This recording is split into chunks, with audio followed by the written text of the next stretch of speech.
official announcement and kickoff of Dine Out Boston. Most of you know it as Restaurant Week. The question I get all the time is, Pat, why did you change the name? And it's a long, complicated story, but as Boston's reputation as a culinary destination grew, we thought we wanted to focus on the word Boston, Dine Out Boston. If we have great options, great opportunities for you. And more importantly, when we started Restaurant Week 18 years ago, this coming August, it was for 5 days only. It was for lunch. We had 32 restaurants. I was saying to David Colella this morning that we had to beg between Joe Milano, Steve DiFilippo, and David Colella. We had to beg about 28 of those restaurants to please give this a shot and try it out. And it grew from 32 restaurants to over 140 now. We do it twice a year. We do it 2 weeks. When we started, it was only lunch. We do it lunch and dinner. So you can see that the concept broadened out, and we thought Restaurant Week kind of didn't really define what we were doing, and that the Boston culinary scene had changed dramatically, and we wanted to highlight it, so we changed the brand a bit. And everybody says you never should have changed it, Pat. So anyway, you can never win on these things. But Dine Out Boston is our working name, and we're here today to kick it off. And we every year do a charitable partner for our Dine Out Boston program. So you're going to hear from them in a few minutes. But I now have the opportunity and great pleasure to introduce Mayor Walsh, who has been an amazing person. He and his team and his staff and the administration in supporting our visitor industry, and whether it's restaurants, whether it's our history and culture, whether it's our international marketing, we can always count on him to help and support us. So, Mr. Mayor, thank you for joining us. Thanks, Pat. Thank you very much. I want to, first of all, thank Pat and his team and Kathy and everybody at the Greater Boston Visitors and Convention and Visitors Bureau for their great work. They do incredible work in our city, and we're fortunate and lucky to have them. I want to thank Paul English, who's here with us today, who's the founder of MLK Boston, which I'll talk about Paul in a minute, and Robin is the executive director. Thank you very much. I want to thank Joe and Union Oyster House for having us today. We're excited to be here. It's great to be kicking off Dine Out Boston 2018. I remember when Pat talked about starting this program in Boston, I remember hearing it. I was a rep at the time, and then it came to the neighborhoods of Dorchester, and people thought it was incredible. All the restaurants in Dorchester, the same thing, and the restaurants were full, and it was an opportunity really to highlight the restaurants we had at the time. And since that time, we have other great restaurants in our city, so I'm encouraging people to go out and explore the city of Boston, go out and explore the restaurants in the downtown area, go out and explore the restaurants in the neighborhoods, go out and shop in your Main Street district, something that is really important, and we're exciting. This starts August 5th. Residents and visitors will have a chance to try out our world-class cuisine. Events like this, they enrich our culture. Dine Out Boston encourages people to visit other parts of the city, and I would say the same thing.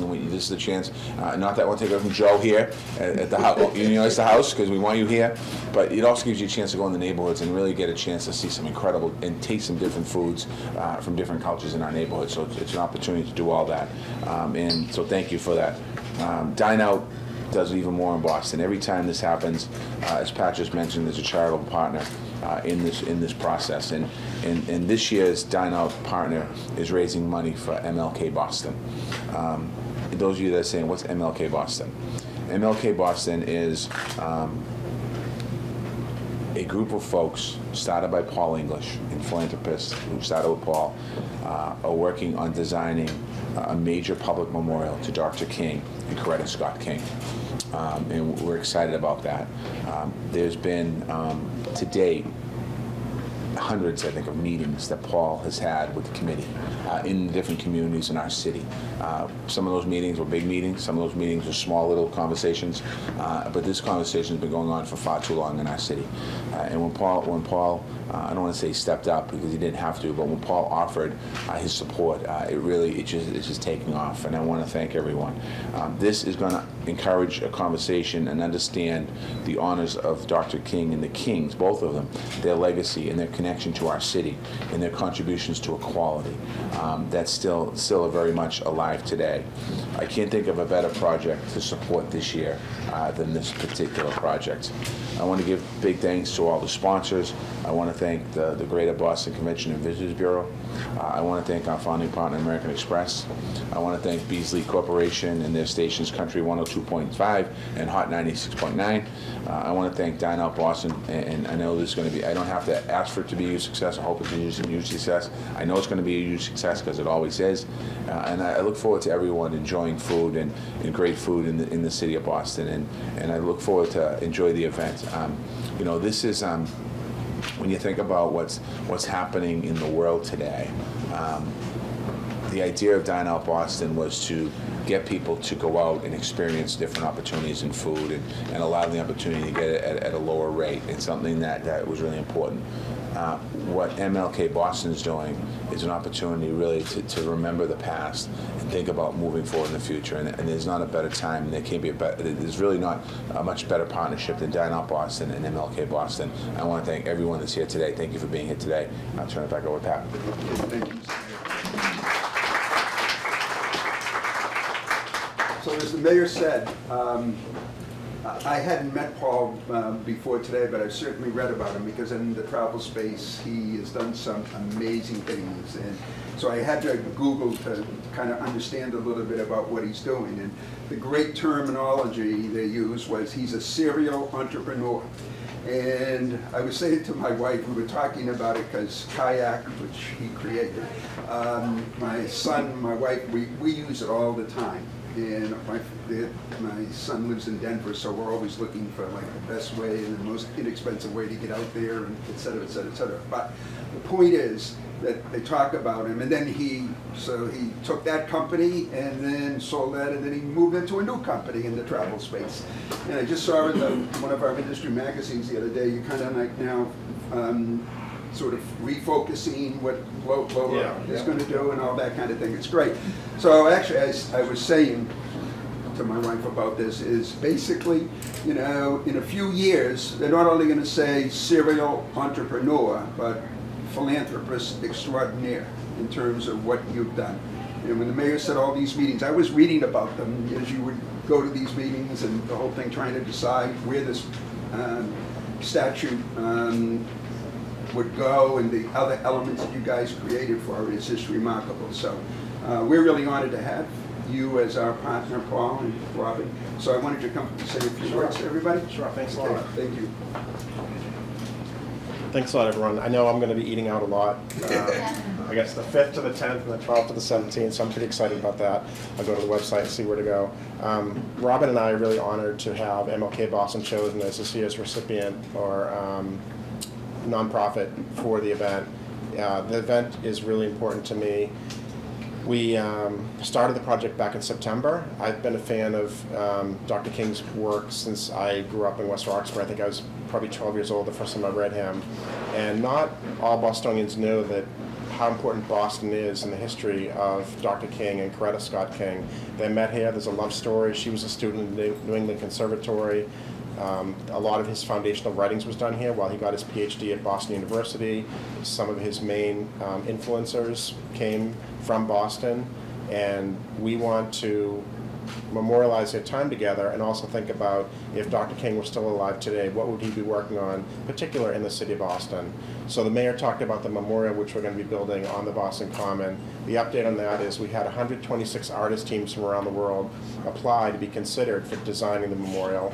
We have a very distinguished art committee led by Karen Goodfellow in the city of Boston and Barry Gaither for the National Center for African American Artists in Roxbury. And we've narrowed it down to 5 finalists. We're giving them the summer to come up with their designs, what their proposal is for the Boston Common. And then we're going to exhibit their proposals at the Boston Public Library for the month of September to give the public 1 month to give input. We're not going to let the public vote because that doesn't produce good public art, but we definitely want input. And the art committee will then look at that input and announce a winner that we will commission to do the work. We'll announce that in November, and then it's probably 12 to 18 months before the memorial is constructed. In addition to the memorial on the Common, we're also beginning plans now for a pretty exciting project in Roxbury. For now, we're calling it the MLK Leadership Center, and what we want to do is train and equip activists who want to make change in the city. And if you look at just some of the issues that Dr. King fought for in the 50s and 60s, some of those issues still exist in the city today in terms of issues around economic fairness and housing and education, healthcare, jobs. And we want to help activists, train them, give them information, and give them funding so they can work on these issues with the city and with other groups around the city. So that'll be the second really important part of this project. If you want to learn more about the project, we have a website that I update almost daily. It's mlkboston.org, so please check it out. We have a Facebook group with about 800 people in Boston that are members right now that have joined us in the discussion. So thanks again. I really appreciate this opportunity. So thank you. Paul. Thank you.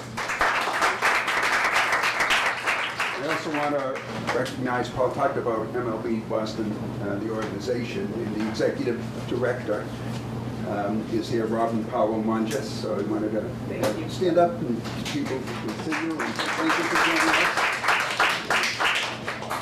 So I'm going to introduce Kathy, but I just want to remind you that when this is over, we're going to take some ceremonial pictures with the check that from Dine Out Boston, from the Convention Visitors Bureau. So we have a check here. So we'll both of you, the mayor, American Express, and take a couple of pictures. So just hang in. So now, Kathy's our senior vice president at the Convention and Visitors Bureau, and it's Kathy and her team that have organized the 18 years of Dine Out Boston and has grown the program, and they do a great job. So she's going to give you a few of the details of the program.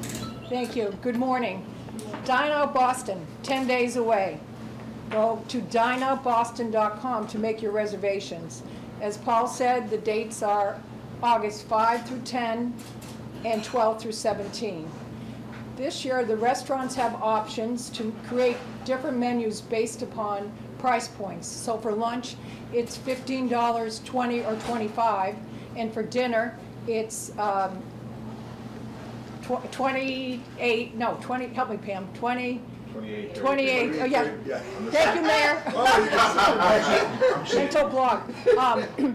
And in addition, we have Harriet Diamond here from Foodison, and she has been working with the restaurants and partnering with the Bureau once again to encourage them to have healthy food options for their patrons. So gluten-free menus, low salt menus, low fat menus, and so forth. So Harriet, thank you, and this is Harriet. In addition, I want to encourage people when you are dining out to go visit all that Boston has to offer this summer. Take in a whale watch, go to a Red Sox game, attend a cultural event in one of the neighborhoods. And remember, go to dineoutboston.com, make your reservations. Again, they many restaurants fill up very fast. Thank you. Okay, thank you, Kathy. Thanks again, and if I could have the mayor and Paul and Robin and Jen take this picture with the check presentation.